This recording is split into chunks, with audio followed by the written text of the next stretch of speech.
आप सभी को नीदरलैंड से मेरा प्रणाम स्वीकार हो। हम आज साहित्य का विश्व रंग 11 जून को यहाँ सभी लोग उपस्थित हैं। हमारे साथ भारत से अ, हरि भटनागर जी, सिंगापुर से चित्रा गुप्ता जी, नाइजीरिया से शशि महाजन जी जुड़ी हुई हैं और जर्मनी से राम प्रसाद भट्ट जी भी आ रहे हैं अभी थोड़ी देर में, और डॉक्टर अंजलि चिंतामणि मॉरिशस से हमारे साथ हैं। आप सभी ने साझा संसार, विश्व रंग और वनमाली सृजन पीठ का आमंत्रण स्वीकार किया। साझा संसार, वनमाली सृजन पीठ और विश्व रंग आपका बहुत बहुत आभारी है। साथ ही मैं संतोष जी का भी आभार व्यक्त करता हूं और मंडलोई जी का भी बहुत बहुत आभार व्यक्त करता हूं कि उनके दोनों के ही मार्गदर्शन में हम बहुत आगे बढ़ आए हैं। और मुझे एक बात आज जरूर कहनी है कि हमने ये यात्रा हालांकि कविता से शुरू की थी और हम अब गद्य की तरफ काफी आगे आ गए हैं। जब हम कविता से गद्य पर मुड़ रहे थे तो मंडलोई जी का मार्गदर्शन हमें हर पग पग पे मिला है। मंडलोई जी हालांकि कविता के कद्दावर कवि हैं, और उनके मुख से जब मैंने ये सुना कि तुम्हें गद्य की गली में जाना है, तो मैं समझ नहीं पाया था कि वो ऐसा क्यों कर रहे हैं। लेकिन आज जब मैं उस गद्य के धरातल पर आकर देखता हूँ, तो लगता है कि वो धक्का कितना गजब का था और कितना आनंद दे रहा है, और गद्य में कितना सृजन हो रहा है। ये मेरी उस समय आंखें खोलने वाली बात है, और मैं इसके लिए, इस मार्गदर्शन के लिए मंडलोई जी का बहुत बहुत आभारी हूँ। और संतोष जी ने तो विश्व रंग का बड़ा लंबा चौड़ा सपना देखा है, जिसको हम साथ लेके आज भी चल रहे हैं। तो इन्हीं शब्दों के साथ मैं श्रोताओं का भी हार्दिक अभिनंदन करता हूं, उनका भी बहुत बहुत आभार। और शिवांगी जी आज हमारे साथ नहीं जुड़ पा रही हैं, इसलिए मंच संचालन का भार भी मुझ पर ही है। तो मैं सर्वप्रथम आमंत्रित करता हूं, आप भारत में जन्मी हैं और आप काफी लंबे समय से हिंदी लेखन में सक्रिय हैं। आपने 1994 से हिंदी सोसाइटी, डीपीएस सिंगापुर तथा सिंगापुर स्कूल ऑफ आर्ट्स में अध्यापन का कार्य भी किया है। सिंगापुर प्रवास से पूर्व आप भारत में प्रवक्ता थी। आपने शॉर्ट फिल्मों व सास बहू सैंडविच भाग 2 में भी आपने काम किया है। आपकी रचनाएं विभिन्न पत्र पत्रिकाओं में प्रकाशित हो चुकी हैं। आपके कई साझा काव्य संग्रह भी प्रकाशित हो चुके हैं।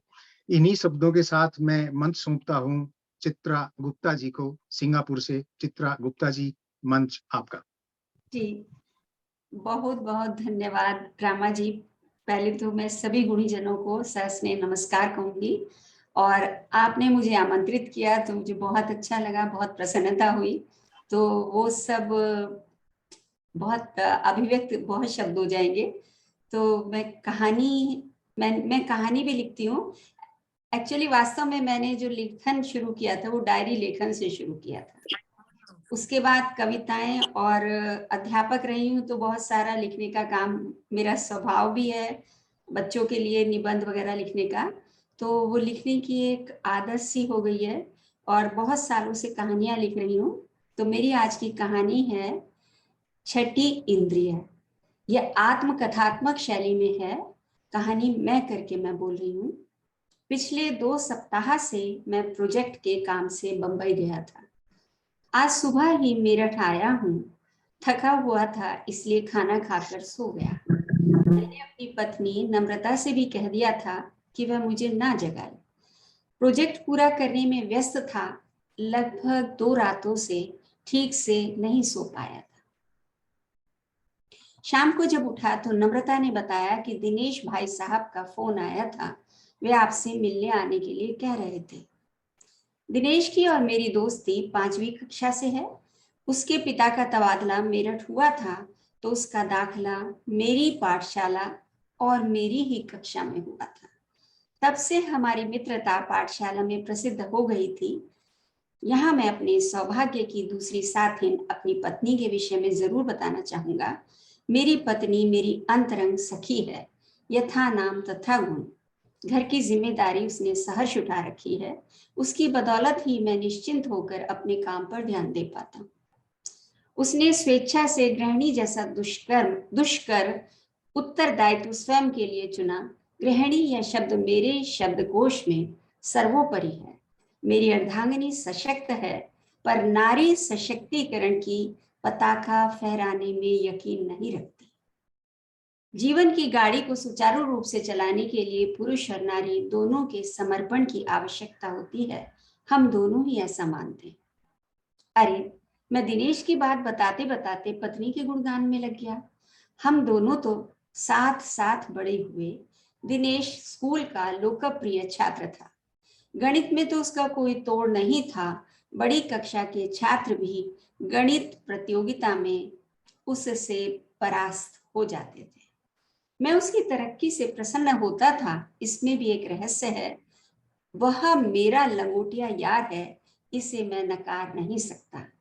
पीएचडी करने के बाद वह शहर के नामी विश्वविद्यालय में प्रोफेसर हो गया और मैं एमबीए कर मल्टीनेशनल कंपनी में काम करने लगा, जहां अपने ज्ञान और प्रोत्साहित करने वाले व्यवहार के कारण दिनेश अपने छात्रों में लोकप्रिय था। वहां मैं अपने बॉस की आंखों में चढ़ने के लिए जी जान से मेहनत करता था। दरअसल मेहनती तो हम दोनों ही थे। चाय दिनेश के साथ पीऊंगा, नम्रता से कहकर मैं दिनेश से मिलने चल दिया। दरवाजे की घंटी बजाने की जरूरत ही नहीं पड़ी। एक चमकदार मुस्कान के साथ भाभी जी दरवाजा खोले खड़ी थी। अरे, आपको कैसे पता कि मैं ही हूं? मैंने नमस्ते करते हुए पूछा। भाई साहब, 15 दिन में क्या मैं आपकी गाड़ी के हॉर्न की आवाज भूल जाऊंगी? मुस्कुराते हुए दिनेश की पत्नी सुरभि ने कहा। मैं साहित्य का विद्यार्थी नहीं था, फिर भी मुझे हिंदी के शब्दों से बहुत लगाव था। दिनेश की पत्नी को भाभी जी कहते समय हमेशा मेरे दिमाग में उनके नाम की खुशबू गूंजती थी। हम दोनों एक दूसरे का हालचाल पूछते हुए सोमेश के कमरे तक आ गए। मेरे गाड़ी के हॉर्न से ही भाभी जी ने मेरे आने का अनुमान लगा लिया, पर लगता है तू कान में रुई डाले बैठा है। मैंने हंसते हुए उससे कहा। हमेशा की तरह मेरा दोस्त किताबों से घिरा बैठा था। उसके आसपास ज्योतिष शास्त्र की पुस्तकें देखकर मुझे हैरानी हुई। अरे भाई, जिस विद्या को तुम पाखंड कहकर खिल्ली उड़ाते थे, आज उसे ही गले लगाकर बैठे हो। गणित के प्रोफेसर, क्या आप ज्योतिषी बनेंगे? यार, अच्छा धंधा है, कुछ क्लाइंट मैं भी ला दूंगा। मैंने हंसते हुए जुमला छोड़ा। नहीं मित्र, मैं अपनी प्रोफेसरी से पूरी तरह संतुष्ट हूँ।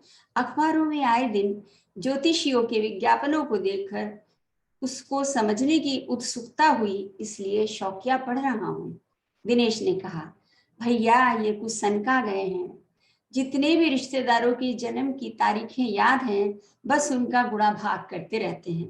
भाभी जी ने अदरक वाली चाय और प्याज पालक के पकौड़े रखते हुए कहा। मैं ठाका लगाकर हंसा। दिनेश मेरे हाथ देखकर या जन्म के अंकों को जोड़कर मेरे बारे में भी तो बता।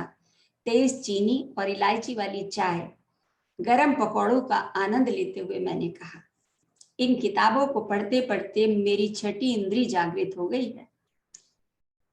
दिनेश ने कहा। अब मैं लोगों के मन पढ़ सकता हूँ। दिनेश ने चश्मे से घूरती हुई आंखों से कहा। अरे, इतना मत चाटो इन्हें, आराम से चाय पियो और गर्मा गर्म पकौड़े खाओ।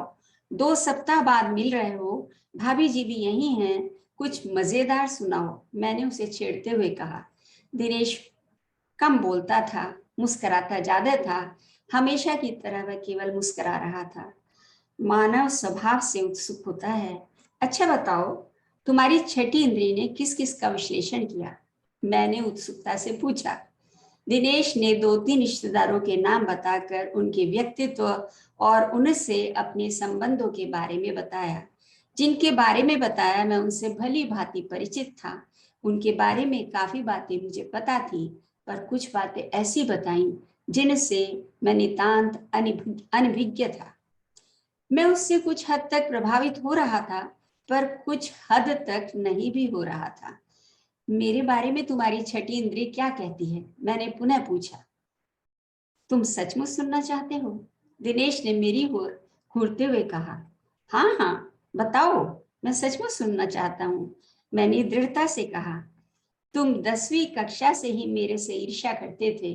गणित की प्रतियोगिता जीतने पर, मेरे क्लास प्रीफेक्ट बनने पर, यूनिवर्सिटी में मेरे चुनाव जीतने पर, मेरे लोकप्रिय होने पर। कहते कहते दिनेश ठाका मारकर हंसने लगा। मैं हैरान सा उसका मुख देखता रहा। मेरा उतरा मुख देखकर वह बोला, अरे यार, मेरी कोई छठी इंद्रिय विंद्रिय जागृत नहीं हुई है, तुझे छेड़ रहा था।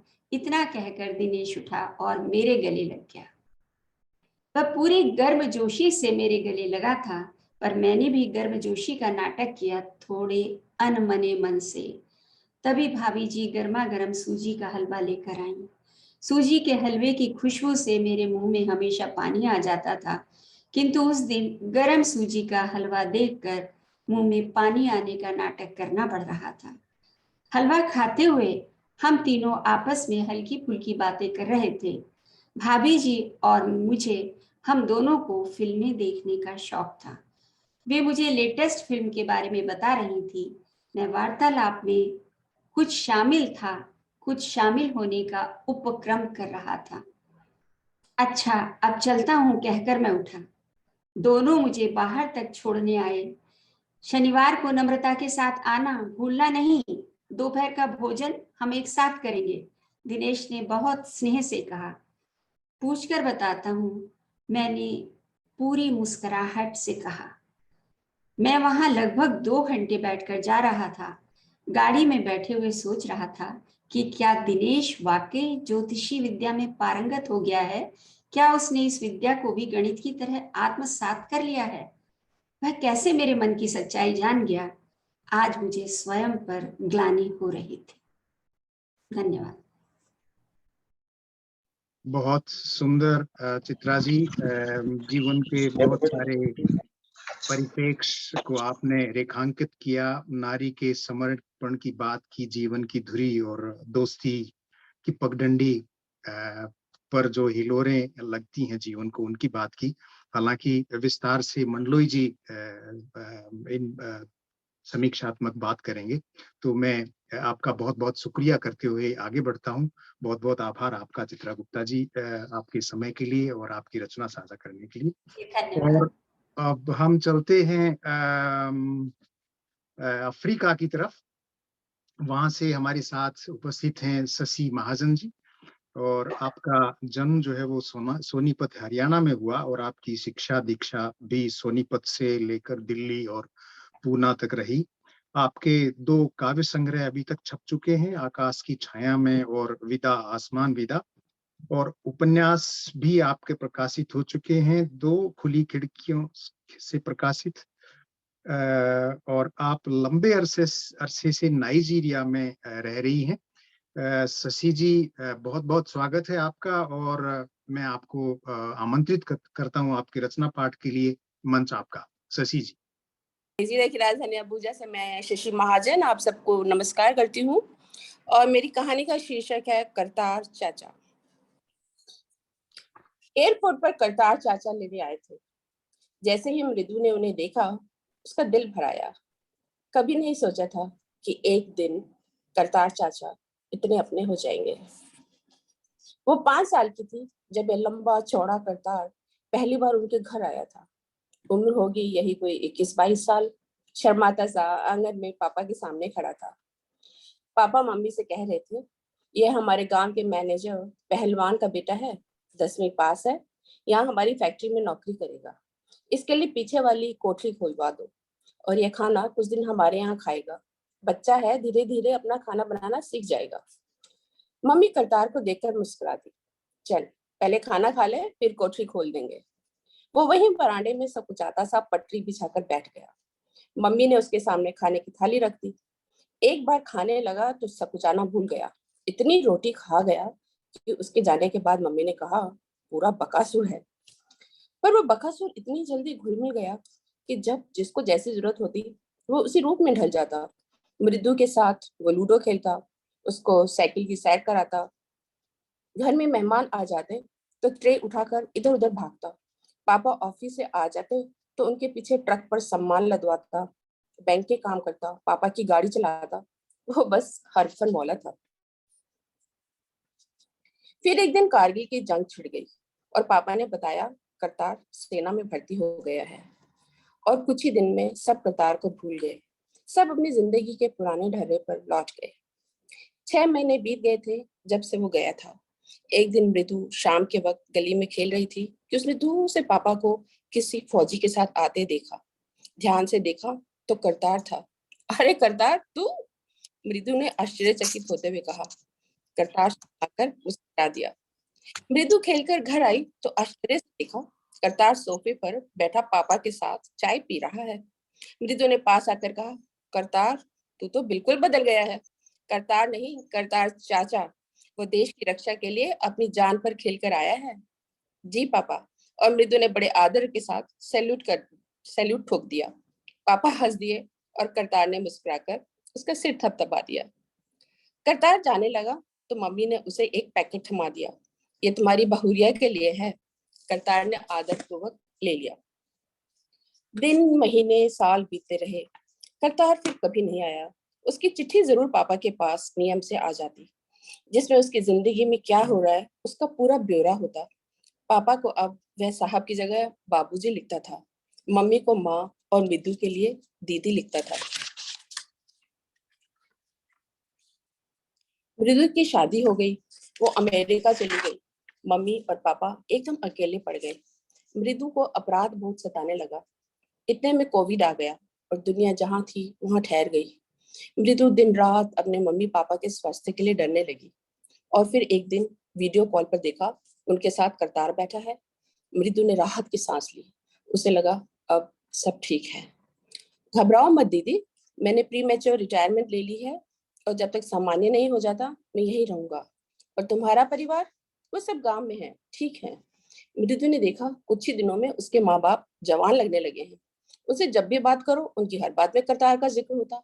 यहाँ तक कि मृदु को कभी कभी थोड़ी जलन सी होने लगती। फरवरी 2021 आया और लगा विनाश का समय आ पहुंचा। मृदु को ऐसा लगता जैसे उसका देश तड़प रहा है। कोविड कोविड से मरने वालों की संख्या रोज बढ़ रही थी और फिर माँ और पापा भी बारी बारी से उसकी चपेट में आ गए। करतार दिन रात उनकी सेवा कर रहा था। जूम पर उनसे बात करा देता। लग रहा था सब ठीक हो जाएगा। फिर एक दिन मम्मी नींद में ही चल बसी। मृदु ने जूम पर करतार को माँ के सारे संस्कार करते हुए देखा। पापा कोविड से निकल आए थे, परंतु 2 महीनों बाद उन्हें ब्रेन हेमरेज की वजह से पैरालिसिस हो गया और उन्हें अस्पताल रखना पड़ा। करतार ने बेटे से बढ़कर सेवा की, परंतु पापा को बचा नहीं पाया। मृदु ने एक बार फिर से करतार को पुत्र का फर्ज निभाते देखा। आज वो उनकी मृत्यु के बाद पहली बार भारत लौट पाई है। टैक्सी में बैठते ही करतार ने कहा, आपका बंगला साफ करवा दिया है। मेरी पत्नी रात को रहने के लिए आपके पास आ जाएगी। और तुम? मैंने एक छोटा सा फ्लैट यही शहर में लिया है। बाबूजी ने मदद कर दी थी खरीदने में। मृदु ने मन में सोचा, चलो कुछ तो एहसान उतरा। और तुम्हारे बच्चे? एक बेटा है, आर्मी के मेडिकल कॉलेज में पूना में पढ़ता है। घर के सामने टैक्सी रुकी तो मृदु का मन भर आया। अपनी नम आंखों से उसने कहा, करतार जो तुमने हमारे लिए किया है उसका एहसान मैं कभी नहीं चुका सकूंगी। फिर भी कभी तुम्हारे लिए कुछ कर सकूं तो जरूर बताना। कैसी बातें करती हैं आप? उसने पुराने दिनों की तरह शर्मा कर कहा। इस पुराने करतार की झलक पा मृदु का मन खिल उठा। एक पल के लिए उसकी इच्छा हुई वे इस आदमी से लिपट कर जी भर कर रोए। वो भीतर आए तो एक लड़का उनके पीछे पीछे बड़ा सा टिफिन लेकर आ गया। ये कौन है? मेरा बेटा है अजय। और अजय ने आगे बढ़कर पैर छू लिए। छुट्टी में घर आया हुआ है, खाना लाया है घर से।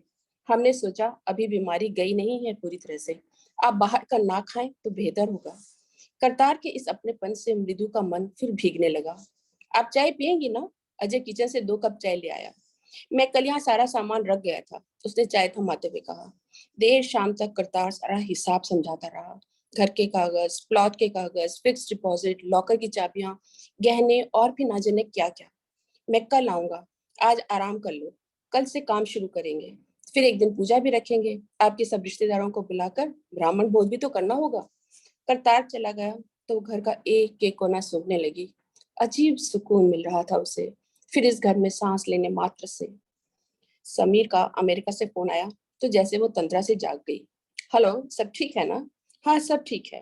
करतार ने सब हिसाब दे दिया ठीक से? हाँ, कहते उसका गला रुल गया। तुम होटल में क्यों नहीं शिफ्ट हो जाती? सुनकर उसका मन हुआ वो फोन पटक दे, पर संभल कर बोली, सब ठीक है, करतार ने सारा इंतजाम कर दिया है। उससे संभल कर रहना, वे इतनी तकलीफ क्यों उठा रहा है? मृदु ने कोई जवाब नहीं दिया तो फिर बोला, पापा उसको कुछ देकर गए हैं क्या? मृदु के लिए अब यह बर्दाश्त से बाहर हो रहा था। उसने विषय बदल दिया और किसी तरह बातचीत को समाप्त किया। रात को करतार की पत्नी संतोष आ गई। आते ही ऐसे गले लगाया जैसे जन्म से कोई आत्मीय हो। देर रात तक बकबक करते रहे। फिर यह फैसला भी सुना दिया कि जब तक मृदु भारत में है वो घर नहीं जाएगी, यहीं रहकर उसका ध्यान रखेगी। अजय भी तो छुट्टी पे आया है, उसका ध्यान कौन रखेगा? वे अपने पापा के साथ है, यहाँ इतने बड़े घर में आप अकेले हो। करतार दिन रात भाग दौड़ करते करके सारा काम निपटाता रहा। हर जगह मृदु के साथ जाता। धूप होती तो मृदु के लिए छाया की तलाश करने लगता। खड़ी होती तो कहीं से कुर्सी ढूंढ लाता। पानी की बोतल, खाने का सामान 2 ही दिन में मृदु को लगने लगा जैसे वो कोई महारानी हो, अपना पापा के कंधे पर सवार। हवन हो चुका था। सारे रिश्तेदार अपनी सहानुभूति देकर जा चुके थे। बस अब कल वापस जाना था। मृदु अपने विचारों में लीन गुमसुम बैठी थी कि करतार ने कहा, ये लीजिए दीदी, यह क्या है? बेसन के लड्डू, समीर जी के लिए। माँ जी ने बताया था कि दामाद जी को बहुत पसंद है। और मेरे लिए? उसने नम आंखों से मुस्कुराकर पूछा। करतार की आंखें नम हो आई। आपके लिए तो बस हमारा आशीर्वाद है। सुनकर मृदु खड़ी हो गई और उसने करतार के पैर छू लिए। छी, यह क्या कर रही हो? बेटी, हम पैर नहीं छूती। करतार ने उसे गला लगा लिया और मृदु उस दिन पहली बार मम्मी पापा के याद में खुलकर रोई। टैक्सी आ गई थी। मृदु ने घर की चाबी संतोष को पकड़ाते हुए कहा, चाची ये लो अपने घर की चाबियां। तुम हो तो मेरा मायका है। नहीं दीदी, घर इस बार नहीं तो अगली बार बिक जाएगा। इतनी बड़ी जिम्मेवारी हम नहीं ले सकते, करतार ने कहा। तो चाचा, अब मैं जिम्मेवारी हो गई हूँ। ये है फैक्ट्री के कागज, अब ये तुम्हारी हुई। इतनी जल्दी रिटायर होने से काम नहीं चलेगा। करतार ने कहा, फैक्ट्री हम चला देंगे, परंतु अपनी तनख्वाह से ज्यादा कुछ नहीं लेंगे। अच्छा, देखेंगे, मृदु ने मुस्कुराकर कहा। जहाज में वो खिड़की से बाहर झांक रही थी। देश छूट रहा था और वह सोच रही थी, माँ बाप भी बच्चों के लिए कैसी कैसी विरासत छोड़ जाते हैं। करतार को दिया उनका स्नेह कैसे कई गुना बढ़कर उसके पास लौट आया है। धन्यवाद।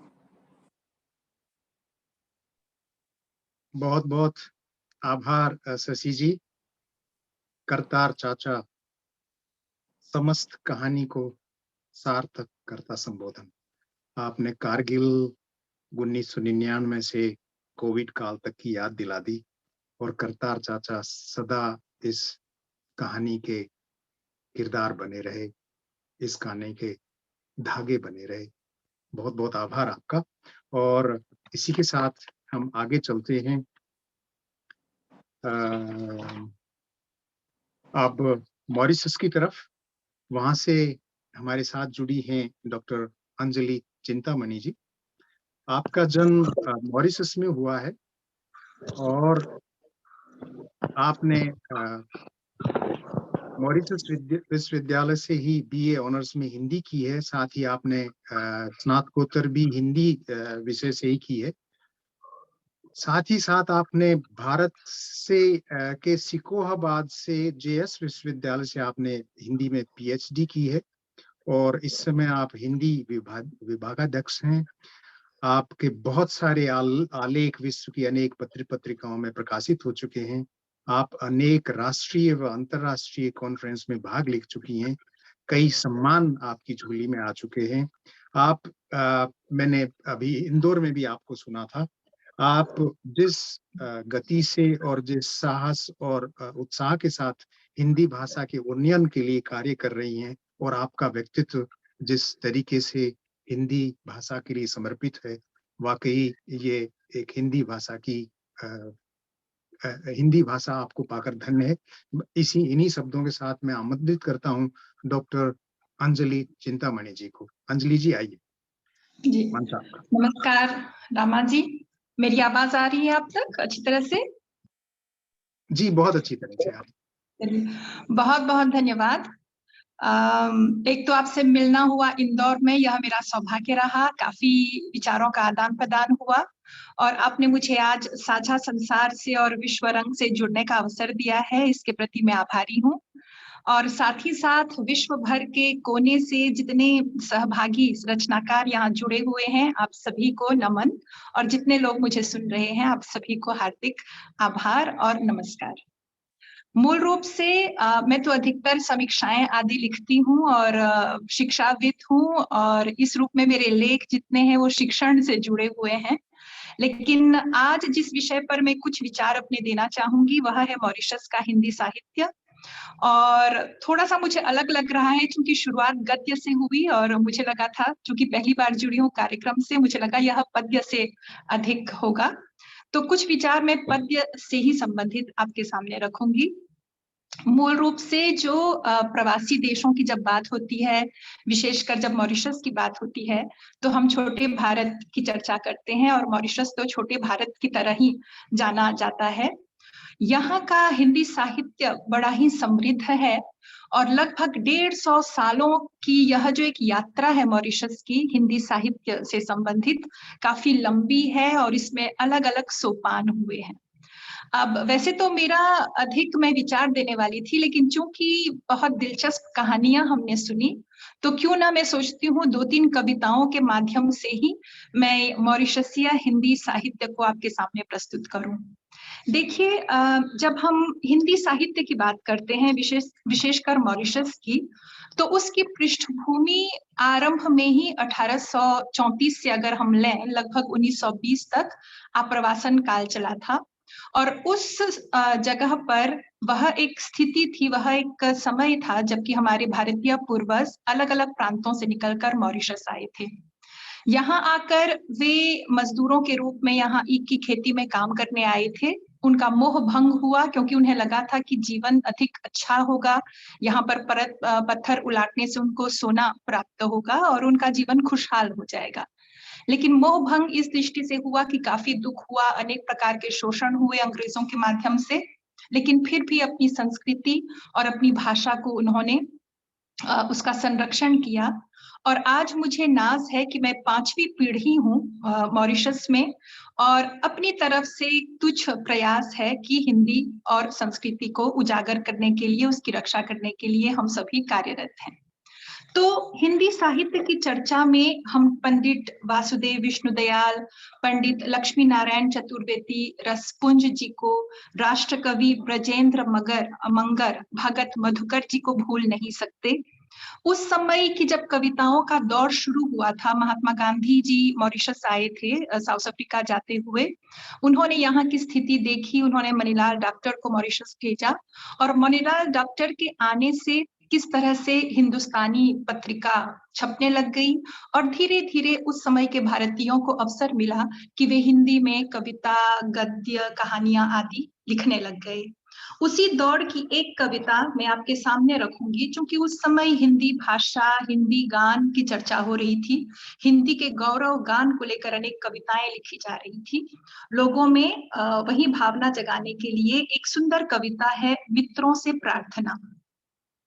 भगत मधुकर जी कहते हैं, मित्रों सबसे प्रेम निभाते हिंदी बोलो हिंदी, हंसते गाते मौज उड़ाते हिंदी बोलो हिंदी, घर आंगन कुंजन कानन में, वसुंधरा पाताल गगन में, भक्ति भजन में, हरि चिंतन में, सुख संकट में, जन्म मरण में, हिंदी बोलो हिंदी। तो जो सिलसिला कविताओं का उस समय शुरू हुआ, राष्ट्रगान से भारत के गौरव की चर्चा करती हुई कविताएं सामने आई, तो धीरे धीरे अनेक लेखक, अनेक साहित्यकार आगे बढ़े। आप लोगों ने अभिमन्यु अनंत जी का नाम भी सुना होगा, जिन्होंने लगभग 100 से अधिक कविता संग्रह वे लिख चुके हैं। और डॉक्टर कमल किशोर गोयंका जी ने तो उन्हें मॉरिशस का प्रेमचंद भी कहा है। क्योंकि आज समय की सीमा है तो मैं कहानी उपन्यास से सब नहीं ले पाऊंगी, मात्र उनकी एक छोटी सी कविता की कुछ पंक्तियां सामने रखूंगी। कविता है नाग फनी में उलझी सांसें, जिस कविता में वे हमारे पूर्वजों के दुख दर्द को सामने रखते हैं और उनको प्रवासी कविताएं भी कही जाती हैं। कविता इस प्रकार है। एक हाथ में गन्ना, एक हाथ में गन्ना, दूसरे में गड़ासा, माथे पर पसीना, सर पर अभाव की बोझिल गठरी, पीठ पर कोड़े से अंकित मालिक का लाल हस्ताक्षर। छोटी कविताएं हैं, लेकिन कितनी दारुण हमारी जो जिस स्थिति से, हालत से हमारे पूर्वज गुजर चुके हैं उसको बयां करती हैं। आगे चलकर हमारे एक बहुत अच्छे लेखक हुए हैं जिनका नाम था सोमदत्त बखोरी जी। उनका भी नाम आप लोगों ने जरूर सुना होगा। वे पेशे से वकील थे, हिंदी की भक्ति किया करते थे और यहाँ पर उन्होंने हिंदी परिषद का आंदोलन चलाया था। अब चूंकि हिंदी भाषा की कविताएं उसे मैं छोड़ती हुई अलग लीक की एक कविता प्रस्तुत करती हूँ। उनकी कविता है सांप और सपेरा। आनंद लीजिए। आता है मुझे बीन बजाना, आता है मुझे कुछ बींधना भी, इसीलिए तो कहना पड़ता हूं हूं कुछ सांप और कुछ सपेरा भी। पर हूं सपेरा ऐसा जिसका सांप से नाता न्यारा, सांप को न नचाकर नचाता हूं मन मयूर को। सांप भी हूं मैं निराला, नचा नहीं सकता सपेरा।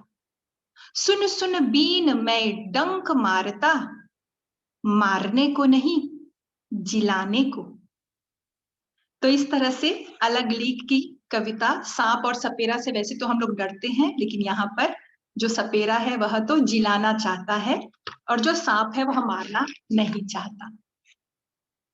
और दो छोटी छोटी कविताएं प्रस्तुत करूंगी आपके सामने। डॉक्टर मुनीश्वरलाल चिंतामणि जी की कविता। समय के साथ साथ 70 और 80 के दशक में जो भारतीय हमारे आप्रवासी थे, उनकी जो संतानें थी, उन्होंने काफी प्रगति कर ली थी, अपने घर बना लिए थे, घर का निर्माण हो गया था, तो कविताओं का बिंब बदल गया, कविताओं की भावनाएं भी बदली। तो एक अलग सी कविता, उनकी कविता है सत्कार। उस जमाने की बात करना चाहूंगा मैं, जब गाय के गोबर से लिपा हुआ होता था मेरा घर। तब अतिथियों के लिए मेरे घर का द्वार खुला था, या यूं कहिए अतिथियों के लिए मेरे घर का आंगन कंचन था, मेरे घर का द्वार चंदन था। किंतु जब समृद्धि घर में आई, तब पक्का मकान बनवा डाला और तब से मेरे घर का द्वार अतिथियों के लिए प्रायः बंद रहता है। अब आपके घर के आंगन में मैंने, अब अपने घर के आंगन में मैंने कंटीले तारों से उसे घिरवा लिया है। ये थी मुनीश्वरलाल चिंतामणि जी की सत्कार कविता। और एक कविता प्रसिद्ध व्यंग्यकार राज हीरामन जी की, उजाले का अंधेरा काव्य संग्रह से, और उनकी कविता का शीर्षक है न नर्क न स्वर्ग।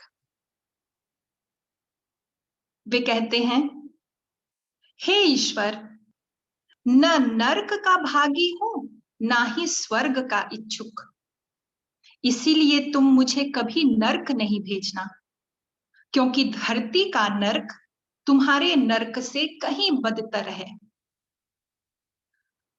मुझे तुम स्वर्ग भी नहीं भेजना, छोड़ देना लटके रहने बीच में त्रिशंकु की तरह, क्योंकि मेरी धरती के भगवान तुम्हारे स्वर्ग के भगवानों से कहीं अधिक ताकतवर हैं।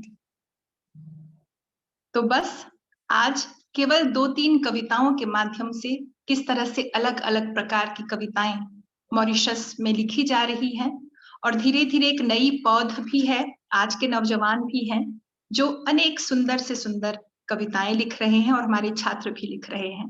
चूंकि समय सीमा है तो और उदाहरण मैं नहीं दे पाऊंगी। बस अब मैं मंच रामा जी को सौंपती हूँ। धन्यवाद। बहुत बहुत आभार चिंतामणि जी, अंजलि जी। आपने कुछ ही मिनटों में हमें मॉरिशस में हिंदी साहित्य के इतिहास से आपने परिचय करवा दिया।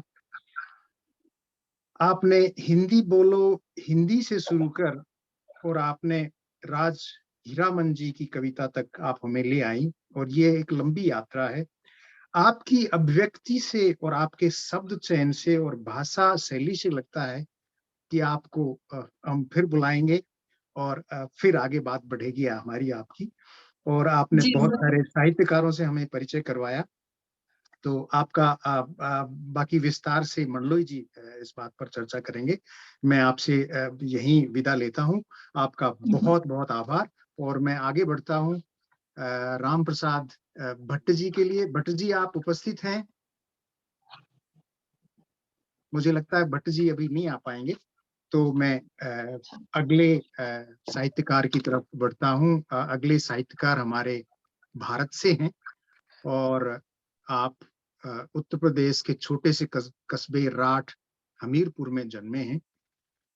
आपके व्यावसायिक जीवन की शुरुआत हालांकि जबलपुर से हुई, और आपने दैनिक समाचार पत्र में काम करना शुरू किया। आपने दैनिक उजाला और व इतवाद जैसे राष्ट्रीय समाचार पत्रों में भी काम किया है, आप जुड़े रहे हैं। आपके कहानी संग्रह भी प्रकाशित हो चुके हैं, साथ ही साथ 2 उपन्यास भी आपके प्रकाशित हो चुके हैं। एक थी मैना, एक था कुमार, और 2 गज जमीन। आपकी कहानियां कई भारतीय भाषाओं तथा अंग्रेजी व रशियन भाषाओं में भी अनुदित हो चुकी हैं। आपने 3 दशक तक मध्य प्रदेश साहित्य अकादमी की साहित्यिक पत्रिका साक्षात्कार का भी संपादन किया है। साथ ही आपको बहुत सारे सम्मान भी मिल चुके हैं, जिनमें श्रीकांत वर्मा सम्मान, दुष्यंत कुमार सम्मान, वनमाली कथा सम्मान, और पत्रकारिता में भी आपको सम्मान मिले हैं। रूस का पुष्किन सम्मान भी आपके नाम है, और वर्तमान समय में आप रचना समय के संपादक हैं। ऐसी विभूति हमारे बीच आज उपस्थित हैं, और मैं इसी के साथ आमंत्रित करता हूं श्री हरि भटनागर जी को। भटनागर जी, मंच आपका, आइए। सभी को नमस्कार। बहुत छोटी सी कहानी है, तलवार शीर्षक है इसका। पास के शहर में दंगे हुए थे, उन दिनों की बात है। बात तो बहुत छोटी है, किंतु इसने मुझे बेचैन कर रखा है। दिन पर दिन गुजरते जा रहे हैं, यह वैसी ताजा है जैसे पहले दिन थी। हमेशा दिमाग पर सवार रहती, एक पल को न बिसरती, क्या दिन क्या रात। मैंने कहा ना कि दंगे मेरे शहर में नहीं, पास के शहर में हुए थे। 2 संप्रदायों में खूनी वारदात हुई थी।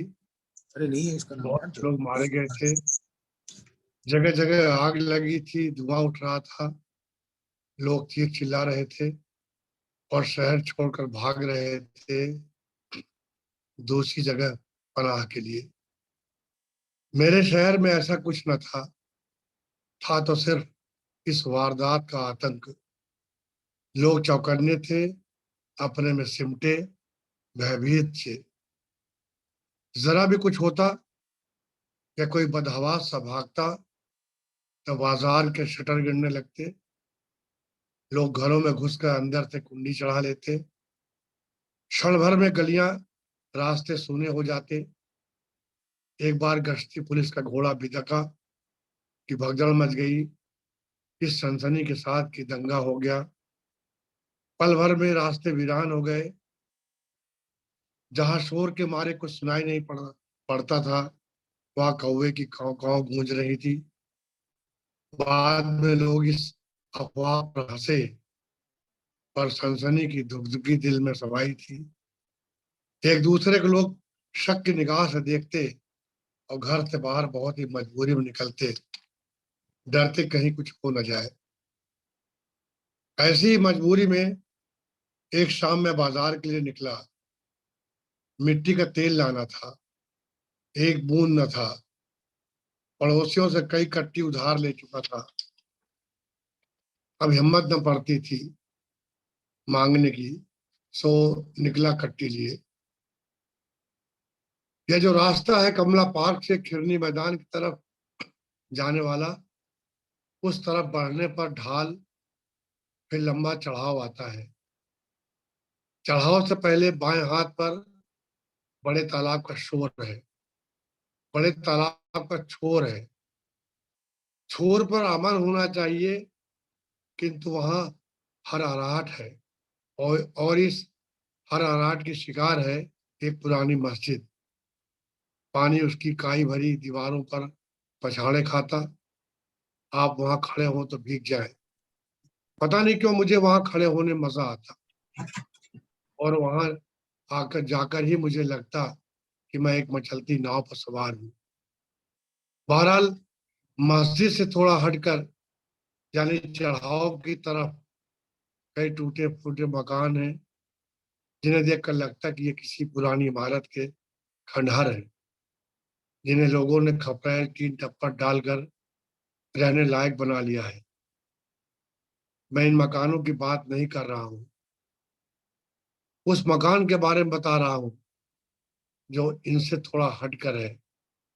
बारिश से इसका रंग रूप जख्मी है, ईंटों ने ऊपरी खाल छोड़ दी है, और अंदर का गूदा झांकने लगा है।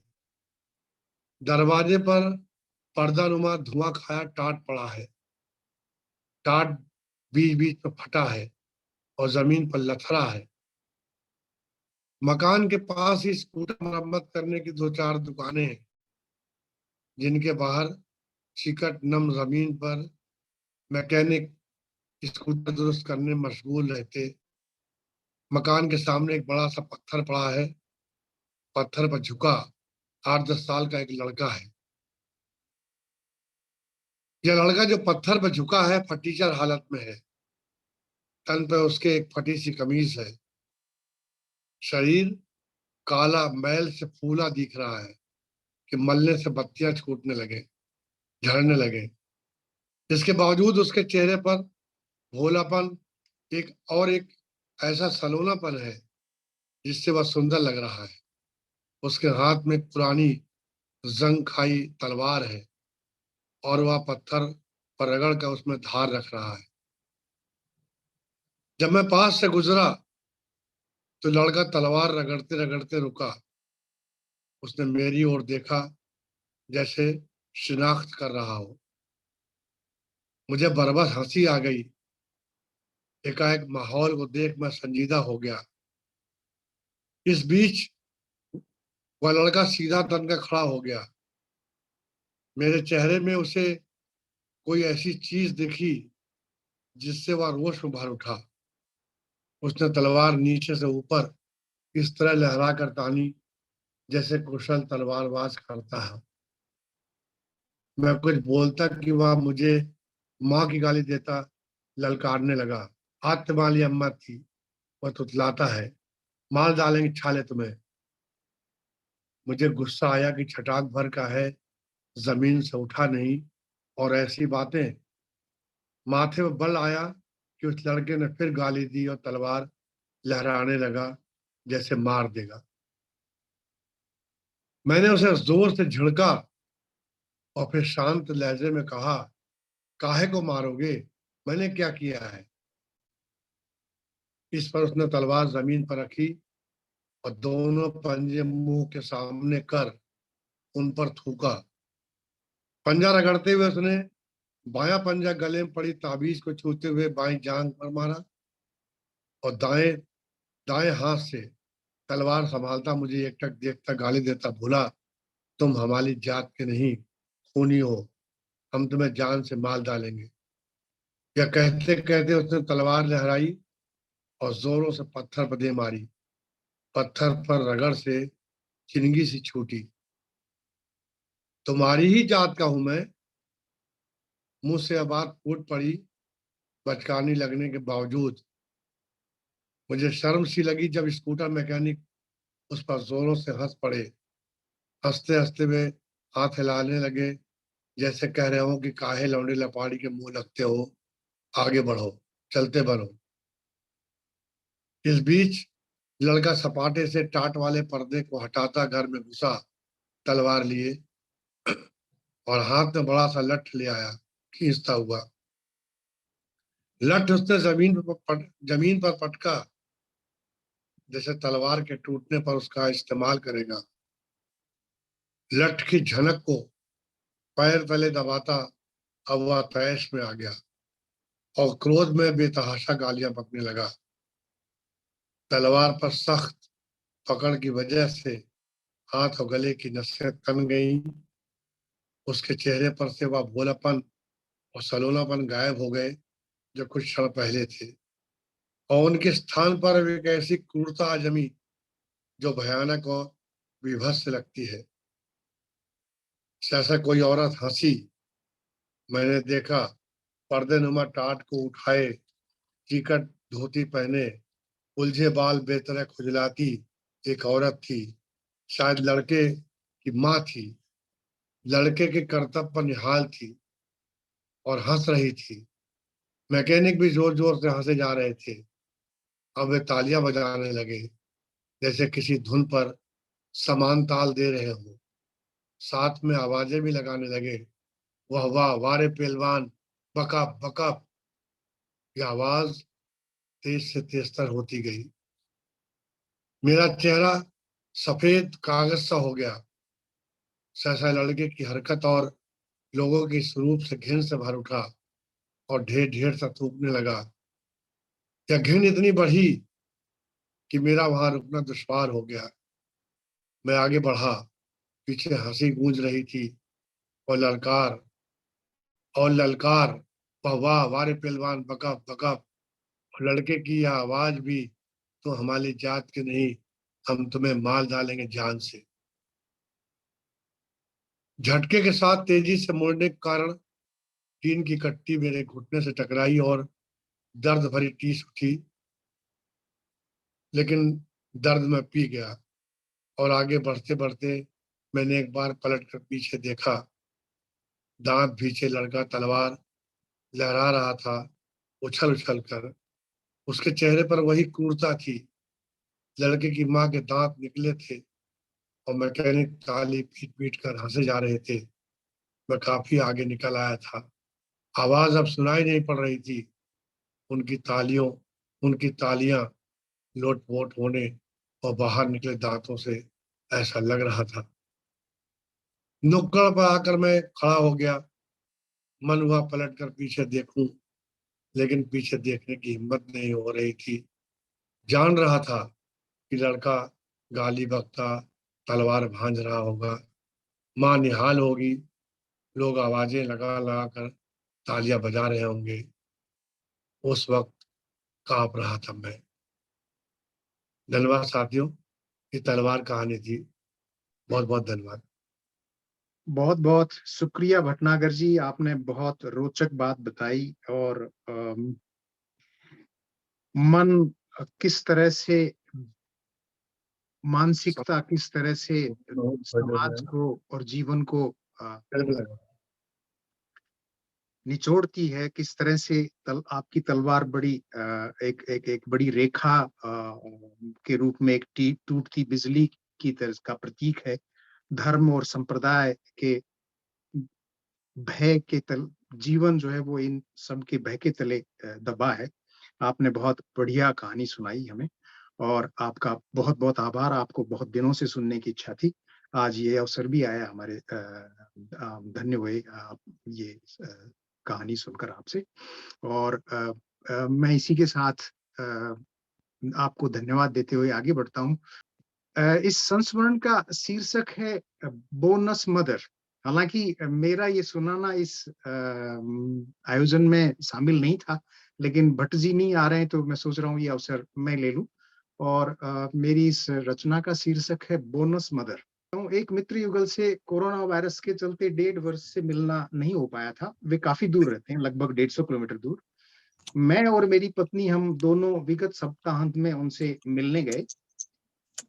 हम दोपहर 5 बजे के आसपास उनके घर पहुंच गए थे। दूरी को देखते सदा से ही जब भी उनके उनसे मिलने के लिए उनके घर जाते हैं तो रात का विश्राम भी वहीं होता है। इस बार भी वही हुआ।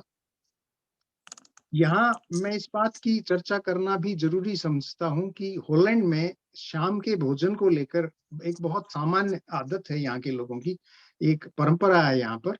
लगभग 90% परिवार जो है वो शाम को 6 से 7 बजे तक शाम का भोजन कर लेते हैं और ये उनके स्वस्थ जीवन की एक परंपरा है। कहते हैं कि भरे पेट बिस्तर पे नहीं जाना चाहिए और भोजन और समय के बीच 3-4 घंटे का अंतराल भी बड़ा स्वास्थ्यकारी है। तो साथ ही भोजन व सोने के बीच 3-4 घंटे का समय हो तो परिवार की आपसदारी की बातें भी हो जाती हैं। शाम के समय इन दिन भर की बातों के लिए हर किसी को पर्याप्त समय भी मिल जाता है। यार दोस्तों की बातें, घर की, काम की, दिन भर की सब बातें खाने की मेज पर आ धमकती हैं और ये सब बातें कर मन भी हल्का हो जाता है। सुख-दुख सब टेबल पर बाँट लिया जाता है। चिंता तो वो तो घट जाती है, चिंता टेबल टेबल पर छूट जाती है, उसे साथ लेकर नहीं सोया जाता। कोई खुशी हो तो फिर हँसी के ठहाके जीवन को सुख से सराबोर कर देते हैं। इस युगल मित्र के घर जाते समय मैं कार ड्राइव कर रहा था। मेरी पत्नी मेरे साथ थी। एक ज़ेब्रा क्रॉसिंग पर मुझे हरी बत्ती मिल गई। मेरे पीछे कारों की लाइन लगी हुई थी। मैंने देखा कि ज़ेब्रा क्रॉसिंग पर एक 7-8 साल का बालक खड़ा हुआ है। मैंने कार को रोक दिया। बालक गुजरती कारों पर नजर गड़ाए था। मैंने बालक की ओर इशारा कर उसे ज़ेब्रा क्रॉसिंग पार करने के लिए कहा, इशारा किया। उसको जाने दिया। बालक को इसी का इंतजार था। मेरी पत्नी ने मुझसे कहा, ऐसा ना करो। मैंने कहा, क्यों? क्योंकि वह बालक ठीक खड़ा हुआ था। ज़ेब्रा क्रॉसिंग पार करने के लिए हरी बत्ती का इंतजार कर रहा था। उसे जीवन में सीखना है, उसे यातायात के नियमों के बारे में सीखना है। इसलिए उसका आज खड़ा होना ज़रूरी है, धीरज ज़रूरी है ताकि वह भविष्य में गलती ना करे। इस संवाद के साथ कुछ किलोमीटर की ड्राइव के बाद हम युगल मित्र के घर पहुंच गए। युगल मित्र का नाम इर्मी और मार्क है। उनके घर के पिछवाड़े में अभी सुहानी धूप थी, सो वहीं पर चाय के साथ आपसी कुशल-क्षेम पूछने की बात शुरू हुई। मैंने इर्मी से उनके बेटे जॉय और बेटी जोयस के कुशल-क्षेम की पूछी। इर्मी ने दोनों के बारे में बताया कि दोनों ही कुशल हैं। जोयस की ननद जोया तो कल शाम को भोजन भी हमारे साथ करेगी। मैंने कहा, बहुत खुशी की बात है। मैं इतना कहने को ही था कि इर्मी ने अपनी कल शाम के जोया के साथ शाम को भोजन की बात को पूरी करते हुए बोली, जोया की बोनस मदर भी कल शाम जोया के साथ डिनर के लिए आएंगी।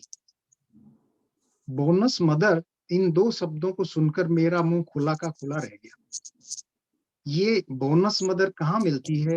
आखिर मैंने गंभीरता से इर्मी से पूछ ही लिया। मेरा सवाल सुनकर इर्मी तो हंसने लगी ही, साथ ही मार्क व मेरी पत्नी दोनों ने अपनी बात बंद कर ठहाका लगाया। इर्मी ने फिर जोया व उसकी बोनस मदर के कल शाम आने की बात को दोहराया और बोनस मदर के बारे में बताने लगी। इर्मी ने बताया, जोया की मित्रता एक युवक से हुई। युवक का नाम मार्को है। जोया का मार्को के पिता माता से भी मिलना हुआ। कुछ महीने बाद जोया और मार्को ने एक साथ रहने का फैसला किया। वे दोनों एक किराए के घर में साथ रहने लगे। इर्मी ने कहना जारी रखा। वह बोली, जोया और मार्को को साथ रहते हुए 2-3 महीने ही भी नहीं हुए थे कि जोया की माँ सिल्वा को डॉक्टर ने ब्रेन ट्यूमर होना बताया। यह दुखद जानकारी पाकर जोया माँ के लिए चिंतित रहने लगी। ब्रेन ट्यूमर की सुनकर उसका अपनी माँ से मिलना जुलना भी बढ़ गया। मार्को की माँ भी जोया का साथ देने लगी। जोया जब अपनी माँ सिल्वा से मिलने जाती तो मार्को की माँ भी जोया के साथ जाने लगी। जोया की माँ की देखभाल में भावात्मक स्तर पर जोया और युवक मार्को की माँ मादलिया के संबंध प्रगाढ़ होते गए। जोया अपनी माँ को अधिक समय दे रही थी। यह सब बताते हुए इर्मी के माथे पर सिकुड़न बढ़ गई। मुझे इर्मी का चेहरा देख उसकी आंख की पुतलियों और भौहें चिंता के भाव से बोझिल जान पड़ी। चिंता का भाव अब उसकी जबान पर भी दस्तक दे रहा था। वह चिंतित स्वर में बोली, अपनी ब्रेन ट्यूमर से बीमार मां की देखभाल के कारण जोया मार्को को अधिक समय नहीं दे पाती थी। इस कारण जोया और मार्को के संबंध बिखरने लगे। जोया रात को बीमार माँ के पास होती तब मार्को भी घर से निकल लेता। मार्को फिर से नए प्यार की प्यास में कॉफी हाउस, बियर बार के गलियारों में शाम बिताने लगा। यह कहते हुए इर्मा का स्वर और भी बोझिल हो गया। सूरज की किरणें मेरे चेहरे पर सीधी पड़ रही थी, इस कारण मैंने अपने दाएं हाथ से आंख पर छांव बना ली थी। अपनी एक मीठी आंख से मैं बराबर इर्मा के शब्दों और चेहरे पर टकटकी लगाए हुए था। मैंने इर्मी के बोलते समय एक क्षण भी हस्तक्षेप नहीं किया। वह मेरे चेहरे पर पड़ती सूरज की किरणों पर ध्यान न देते हुए वह गौर से कुछ याद करती, थोड़ा झिझकती हुई धीमे स्वर में बोली, थोड़े ही समय बाद एक दिन ऐसा भी आया कि मार्को ने किसी युवती के प्यार में पड़ने की बात जोया को बताई। जोया को इस तथ्य का कुछ एहसास तो था भी। मार्को के मुंह से इस तथ्य के पुख्ता होने की सुनकर उसने अपने आप को संभाला। अब दोनों का साथ साथ रहना दूभर हो चला था। मार्को ने घर छोड़ने का फैसला किया। मार्को के घर छोड़ने के बाद जोया अकेली पड़ गई थी। मार्को की मां मादलिया जोया और मार्को के संबंधों में खटास आने के बाद और दोनों के एक दूसरे से अलग होने पर भी जोया की हिम्मत बंधाती रही। वह पूर्ववत जोया की बीमार मां सिल्वा की देखभाल के लिए जोया के साथ जाती।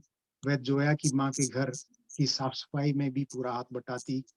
यह सब विस्तार से बता इर्मा ने एक लंबी गहरी सांस लेते हुए थोड़ा मुस्कुराकर कहा, हम कल शाम डिनर पर जोया और मादलिया का इंतजार कर रहे हैं। बहुत बहुत आभार आप सभी का। और मैं इसी के साथ साथ इस आयोजन को शीर्ष पर ले जाते हुए लीलाधर मंडलोई जी से निवेदन करूंगा कि वे मंच को संबोधित करें, इस आयोजन को संबोधित करें। लीलाधर मंडलोई जी, मंच आपका। हाँ रामा जी। जी, आपने सुना, मुझे मंच आपका है, 2 शब्द आप कह दें। मैंने कहा कि मैं यात्रा में हूँ जी, और इसलिए आपको आज और मेरा चित्र बहुत डिस्टर्ब सा मिलेगा। जी, मैं कोई कहना बात। ये चाहता हूँ कि साहित्य के इस विश्वरंग में आपने बहुत सारे परिवर्तन किए। इसके अलावा देखने में ये आया कि विश्व के लगभग तमाम देशों के लोगों की शिरकत करते हुए इस कार्यक्रम ने अपने लगभग 2 साल पूरे कर लिए हैं। आज जिन रचनाकारों ने इसमें भाग लिया, उन रचनाकारों में एक बात खास तौर पर ये देखने में आई कि वो चाहे अपनी स्मृतियों में हो या स्मृतियों के बाहर बिल्कुल आज में बात कर रहे हो, तो उनका जो लोक है, उनकी जो जमीन है और उनके जो एक तरह से समाज शास्त्रीय जो भी चिंताएं हैं, जो फिक्र हैं, वो सब इसमें दिखाई देती हैं। जैसे हरि भटनागर की कहानी में हम सांप्रदायिकता के बारे में बहुत सुंदर ढंग से एक बच्चे के माध्यम से चीजें देखते हैं कि चीजें किस तरह से विष की तरह फैलते हुए बच्चों में जा रही हैं। रामा जी ने आज का कार्यक्रम बहुत अच्छे से कंडक्ट किया और हम ये उम्मीद करते हैं कि ये कार्यक्रम लगातार चलता रहेगा। प्रवासी भारतीय साहित्य को, जो कि विश्व में अलग अलग देशों में अपने रूपों में उपस्थित है, उसको इस मंच पर लाने का बहुत सुंदर काम उन्होंने पिछले 2 साल से किया है। और लगभग सभी प्रतिनिधि लोग एक एक करके इस आयोजन में आ रहे हैं। वहाँ का जो जीवन है, वहाँ का जो समाज है, वहाँ की जो समस्याएं हैं, समाज को देखने का नजरिया है, या इधर जो पूरे विश्व में जिस तरह की स्थितियां हो रही हैं, उसके चित्र भी हमें लगातार साहित्य के विश्व रंग में मिलते रहते हैं। मैं आप सभी लोगों को बहुत बहुत मुबारकबाद देता हूं और उम्मीद करता हूं कि ये कार्यक्रम इसी तरह से चलता रहेगा। चूंकि मैं यात्रा में आपके साथ जुड़ा हूं, इसलिए मैं बहुत ध्यान से रचनाओं को सुन नहीं पाया हूं, लेकिन जितना मैंने सुना है उससे मुझे ये लगा कि एक तो पाठ बहुत सुंदर हुआ, और जो भाषा है वो हमारी हिंदी पट्टी की जो भाषा है, उस भाषा के कुछ अच्छे नमूने आज के कार्यक्रम में दिखाई दिए। मैं सभी लोगों को धन्यवाद देता हुआ आपसे विदा लेता हूँ। नमस्कार। जी, बहुत-बहुत आभार मनलोई जी, बहुत-बहुत आभार आपका, यात्रा में होते हुए भी आपने समय निकाला। और सुधीजनों, अब हम आयोजन के अंतिम पड़ाव में आ गए हैं, और साहित्य के विश्व-रंग की जो शुरुआत थी, मैंने आपको बताया कि कविता के आयोजन के माध्यम से शुरू हुई थी 2020 में। तो हम 2 वर्ष हम पूरे कर चुके हैं इस आयोजन के, और उसके बाद ये कि मोड़ आया था जिसमें मंडलोई जी ने काफी अहम भूमिका अदा की। साथ ही साथ चौबे जी का जो स्नेह और उनका जो विश्व रंग का सपना है, उन्होंने सारी रेखाओं को तोड़ते हुए प्रवासी साहित्य और भारतीय मूल धारा के साहित्य को भी एक साथ जोड़ने में बहुत महत्व भूमिका निभाई है।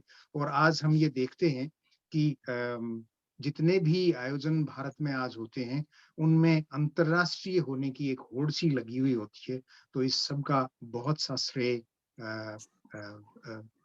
अपने संतोष चौबे जी को जाता है। उन्होंने बहुत बड़ा आयोजन किया था विश्व रंग 2019 में, और उसके बाद से भारतीय साहित्य और संस्कृति का जो फलक है वो बढ़ता ही जा रहा है, और बहुत बढ़ रहा है, और अभी बहुत काम करने की जरूरत है।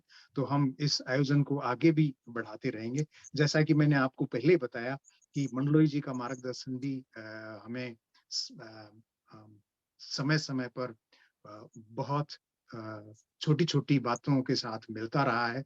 और एक सजग व्यक्ति आपको संकेत ही दे सकता है, शब्दों का हो या हाथ का इशारा हो, और उससे एक बहुत बड़ी मंजिल तय हो जाती है। तो इसी के साथ-साथ मैं आप सभी का धन्यवाद करते हुए, जिनमें शशि महाजन जी, चित्रा गुप्ता जी, अंजलि चिंतामणि जी, हरि भटनागर जी और राम प्रसाद भट्ट हमसे नहीं जुड़ पाए, वो शायद किसी कारणवश रहा होगा। मैं आप सभी का बहुत-बहुत आभारी हूँ। आप सभी का, अ, सभी श्रोताओं का साझा संसार, विश्व रंग और वनमाली सृजन पीठ की ओर से बहुत-बहुत आभार, बहुत-बहुत शुक्रिया, और हम फिर मिलेंगे। नमस्ते।